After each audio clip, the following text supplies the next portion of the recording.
नमस्कार फ्रेंड, मैं मोनिका। स्वागत है आपका हमारे YouTube channel family fun gardening पर। और आज के वीडियो में हम खूब सारी हार्वेस्टिंग करने वाले हैं, तो वीडियो को पूरा देखना और देखना कि हमने अपने गार्डन में क्या क्या लगाया हुआ है और किस किस चीज़ की आज हम हार्वेस्टिंग करने वाले हैं।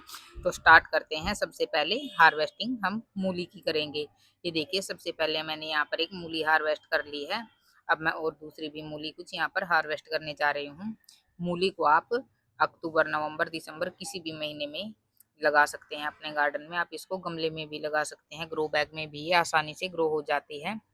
और इसको पूरी तरह से ग्रोथ करने में 1.5 से 2 महीने का टाइम लग जाता है। तो इस तरह से आप भी अपने गार्डन में मूली ज़रूर लगाएं। और ये हमारी ईशाना देखो, अपने जैसी छोटी सी खुरपी लेकर किस तरह से मिट्टी खोदने में लगी हुई है। इसने यहाँ पर पूरा गड्ढा बना दिया और इसके पापा इसको रोक रहे हैं, लेकिन ये फिर भी नहीं रुकने वाली है।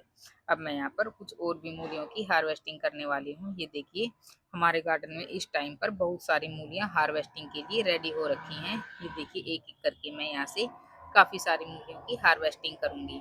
अब मैं इधर भी कुछ मूलियाँ ढूंढ रही हूँ कि कोई इनमें भी हार्वेस्टिंग के लिए रेडी हो रखी होगी। तो ये देखिए, एक मूली मुझे इधर भी मिल गई है हार्वेस्टिंग करने के लिए, लेकिन ये इस तरह से हिलाने से नहीं निकल रही है। मुझे लगता है कि ये काफ़ी नीचे तक गई हुई है, काफ़ी लंबी ये मूली निकलने वाली है। तो मुझे इसकी मिट्टी खुरपी से हटानी पड़ेगी। इस तरह से पहले हमें खुरपी से मिट्टी हटानी होती है, जो मूली ज़्यादा गहराई में गई होती है, नहीं तो वो नीचे आधी टूट ही जाती है। तो देखिए, इस तरह से मैंने यहाँ पर इसकी मिट्टी को हटा लिया है।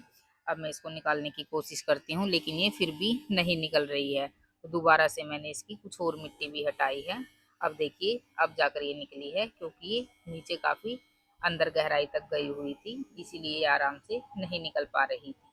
और ये हमारी ईशाना का रिएक्शन देखो, किस तरह से खुरपी को ये किस करने को लगी हुई है। पूरा पैकेट इसने छोटी छोटी खुरपियों का उठा रखा है। इनके लिए ही ये हमने छोटी छोटी खुरपियाँ मंगाई हैं। और ये एक एक करके हमने इस तरह से यहाँ पर 4 से 5 मूलियाँ निकाल ली हैं। अभी और भी कुछ निकालनी बाकी हैं। और ये देखो, किस तरह से इसका एक पैर साइड में निकला हुआ है कि इस तरह की मूली हमारी अभी यहाँ से निकली है। और भी एक यहाँ पर ये इसी तरह की मूली निकलने वाली है। इसके भी इस तरह से 2 सींग बने हुए हैं, लेकिन ये भी आराम से निकलने वाली नहीं है। इसको भी हमें यहाँ से खुरपी से पहले इसकी मिट्टी हटानी पड़ेगी। और ये देखो, सामने ये हमारे किस तरह से गोभी के कितने सुंदर सुंदर से फूल खिले हुए हैं। अब ये हार्वेस्टिंग के लिए रेडी हो गया है। इसको भी हम यहाँ से हार्वेस्ट करने वाले हैं। और आखिरकार हमने इस मूली पर भी जीत हासिल कर ही ली है। और ये देखो, हमारी इस तरह से पूरे 2 सींग इस मूली के बने हुए हैं, बिल्कुल जैसे बैल के सींग होते हैं उसी तरह से इसके भी 2 सींग बने हुए हैं। और ये देखो, ईशाना के पापा ईशाना को दिखा रहे हैं कि देखो ईशाना, किस तरह की मूली हमारी यहाँ से निकली है। और ये इसको वहीं से देखकर खुश हो रखी है कि मुझे भी अपने हाथों में ये लेनी है। ये भी अपनी अब 2 खुरपियाँ दिखा रही है। मूली के बाद अब हम यहाँ से कुछ मेथी भी हार्वेस्ट करने वाले हैं। और ये ईशाना अपने ही कुछ काम लगी हुई है, इसके अलग ही काम रहते हैं।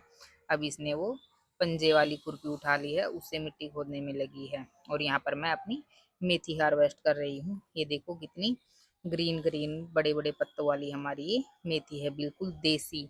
इस तरह से घर पर जो भी चीज़ हम उगाते हैं उसका अलग स्वाद होता है। जो हम बाजार से लाते हैं उनका स्वाद इतना अच्छा नहीं होता है। और ये देखो, इस तरह से धीरे धीरे करके मैंने पूरी बास्केट यहाँ से मेथी की भर ली है। मेथी के बाद अब हम यहाँ से कुछ बैंगन भी हार्वेस्ट करने वाले हैं। ये देखिए, किस टाइप के बैंगन हमारे इन पौधों पर लगे हुए हैं।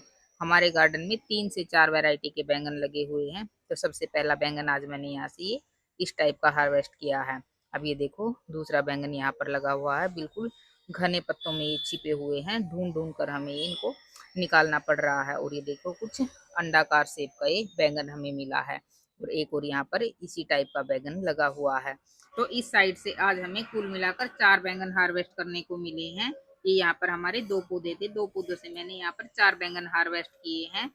एक बैंगन और अब हम इस साइड से हार्वेस्ट करने वाले हैं। यहाँ पर भी एक छोटा सा ही बैंगन का पौधा लगा हुआ है, और इस पर ये एक छोटा सा ही बैंगन लगा हुआ है। इसको भी मैंने ढूंढ कर निकाला है, ये पत्तों के बीच में ही छुपा हुआ था। तो इसको भी हम हार्वेस्ट कर ही लेते हैं।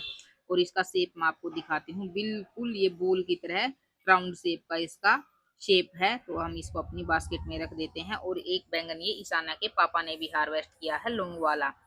बैंगन के बाद अब हम यहाँ से कुछ अपने नींबू भी हार्वेस्ट करते हैं। ये हमारा नींबू का छोटा सा ही पौधा है और इस पर काफी सारे नींबू इस टाइम पर लगे हुए हैं। 4 से 5 नींबू मैं पहले भी यहाँ से हार्वेस्ट करके ले जा चुकी हूँ। और अब देखते हैं कि आज हमें यहाँ से कितने सारे नींबू हार्वेस्ट करने को मिलते हैं। और ये क्यूट सा छोटा सा हमारी ईसाना के जैसा नींबू भी येलो हो रखा है, तो इसको भी हम हार्वेस्ट कर लेते हैं। तो आज हमें यहाँ से 4 नींबू हार्वेस्ट करने को मिल गए हैं।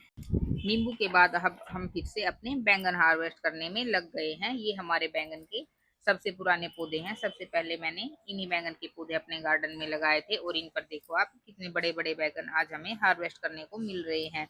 इनकी हार्वेस्टिंग हमें सबसे ज्यादा मिलती है और इन पर हमेशा हमें फ्रूटिंग देखने को मिलती रहती है, कभी कम कभी ज्यादा, लेकिन चलती हमेशा रहती है।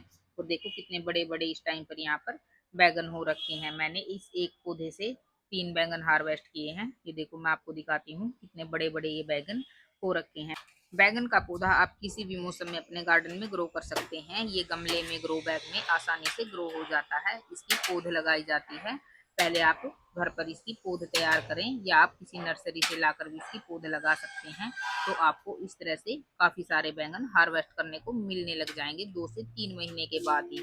आप इनमें 15 से 20 दिन में kitchen waste compost, vermi compost या गोबर की खाद जरूर डालते रहें और कीड़ों से बचाने के लिए अपने पौधों में नीम ऑयल का स्प्रे जरूर करें। और ये हमारी शाना देखो फूल लेकर आई है। और ये हमारा गेट की तरफ एक पौधा है बैंगन का, उस पर देखो कितने काले काले बैंगन ये लगे हुए हैं। ये अभी छोटे हैं, इनको हम हार्वेस्ट नहीं करेंगे। और ये देखो एक साथ 2 बैंगन लगे हुए हैं। ये देखो गेंदे के कितने खूबसूरत कलर के फूल हैं। और ये हमारी ईशाना देखो फूल तोड़ने में इसको बड़ा मजा आता है और ये फूल तोड़ने को रखी है, लेकिन इसको पता है कि पापा डांटेंगे, ये डरते डरते तोड़ रही है, लेकिन फिर भी इसको फूल चाहिए ही होता है। और इस क्यारी में ये आप सामने जो देख रहे हैं, ये हमारी सारी गाजर लगी हुई हैं।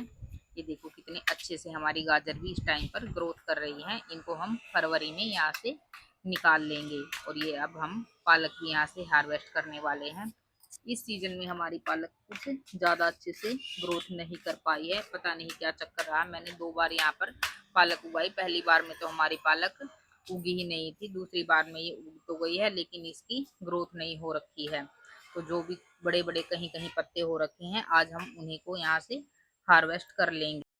सरसों के साग में मिलाने के लिए थोड़ी ही पालक काफी होती है, तो सरसों के साग में मिलाने लायक पालक हमें यहाँ से आज मिल ही जाएगी। और ये देखिए मैंने सबसे पहले जो बड़े बड़े पत्ते हैं उनको हार्वेस्ट कर लिया है। और ये हमारी ईशाना देखो 2-2 कलर के फूल तोड़ कर आई है और ये बोल रही है कि अभी मैं भी पालक हार्वेस्ट करूंगी। तो मैंने इसको मना कर दिया कि बेटे आप फूल लेके ही सुंदर लगते हो। और ये देखो इन टब में मैंने यहाँ पर आलू ग्रो कर रखे हैं और ये देखो कितनी अच्छी इनकी ग्रोथ इस टाइम पर हो रखी है। और ये इस क्यारी में भी हमारे कुछ आलू मैंने यहाँ पर लगाए हुए हैं और बीच में एक मिर्ची का पौधा भी है। तो हमारे आलू भी इस टाइम पर काफी अच्छी ग्रोथ कर रहे हैं। हम इनको फरवरी या मार्च में निकालने वाले हैं, तो देखेंगे कि हमें कितने आलू हार्वेस्ट करने को यहाँ से मिलते हैं। और आलू के पास में ही हमारा एक चीकू का भी पौधा लगा हुआ है। और ये देखो धीरे धीरे करके मैंने इस तरह से अपनी पालक से पूरी बास्केट को भर लिया है। पालक के बाद हमें यहाँ से कुछ सरसों भी हार्वेस्ट करनी है। और ये सरसों हमारी अभी ज्यादा बड़ी भी नहीं हुई है और इसमें अभी से ही फूल आने स्टार्ट हो गए हैं। तो आज जो भी पत्ते इसमें से निकलने वाले हैं उनको मैं यहाँ से हार्वेस्ट कर लूंगी। फिर इसको तोड़ने के बाद मैं यहाँ से इस सरसों को निकाल दूंगी, क्योंकि हमें फूलों वाली सरसों किसी भी काम में नहीं आने वाली है और बीज मुझे इसका बनाना नहीं है। तो ये एक गुच्छी मैंने सरसों की यहाँ से तोड़ ली है। और ये देखो हमारा चना कुछ इस तरह से अब दिखाई दे रहा है, क्योंकि ये ज्यादा बारिश होने की वजह से खराब हो गया है। हमारे यहाँ पर 4-5 दिन लगातार बारिश हुई थी, तो इस बारिश में ये हमारा चना पूरी तरह से खराब हो गया है। और ईशाना के पापा इस टाइम पर चना तोड़ रहे हैं। और ये देखो इस मेड पर मैंने चुकंदर लगाई हुई है, कितने अच्छे से चुकंदर के पौधे हमारे ग्रोथ कर रहे हैं। और बीच में एक पालक का भी पौधा लगा हुआ है। और ये इस साइड में हमारा लहसुन भी लगा हुआ है। तो आज हम अपने इस चने को यहाँ से तोड़कर इसको भी यहाँ से निकाल देंगे, क्योंकि ये पूरी तरह से अब खराब हो गया है। तो आगे हमें इसकी और हार्वेस्टिंग अब नहीं मिलने वाली है। और ईशाना के पापा ने वो पालक का पौधा भी जो यहाँ पर लगा था उसको भी यहाँ से हार्वेस्ट कर लिया है। और ये हमारा चना और वेजिटेबल को तोड़कर आज हमने यहाँ पर दुकान लगाई है। ये सबसे पहले गोल वाले बैंगन, ये कुछ नींबू और मेथी हार्वेस्ट किए थे और 2 से 2.5 केजी के आसपास आज हमने मूली की भी हार्वेस्टिंग की है और ये गोल वाले और कुछ लंबे वाले बैंगन भी हार्वेस्ट किए हैं। ये हमारा फ्रेश फ्रेश धनिया, ये चना, सरसों और इसके नीचे ही हमारी पालक भी रखी हुई है। तो आपको वीडियो कैसा लगा कमेंट करके ज़रूर बताएं। वीडियो को लाइक करें, शेयर करें और चैनल को सब्सक्राइब करना बिल्कुल भी ना भूलें। तो आज हमने पूरा एक थैला भर के वेजिटेबल हार्वेस्ट की है। तो आप भी इस तरह से अपने घर पर गमले में, ग्रो बैग में या खाली जगह पर वेजिटेबल ज़रूर लगाएं।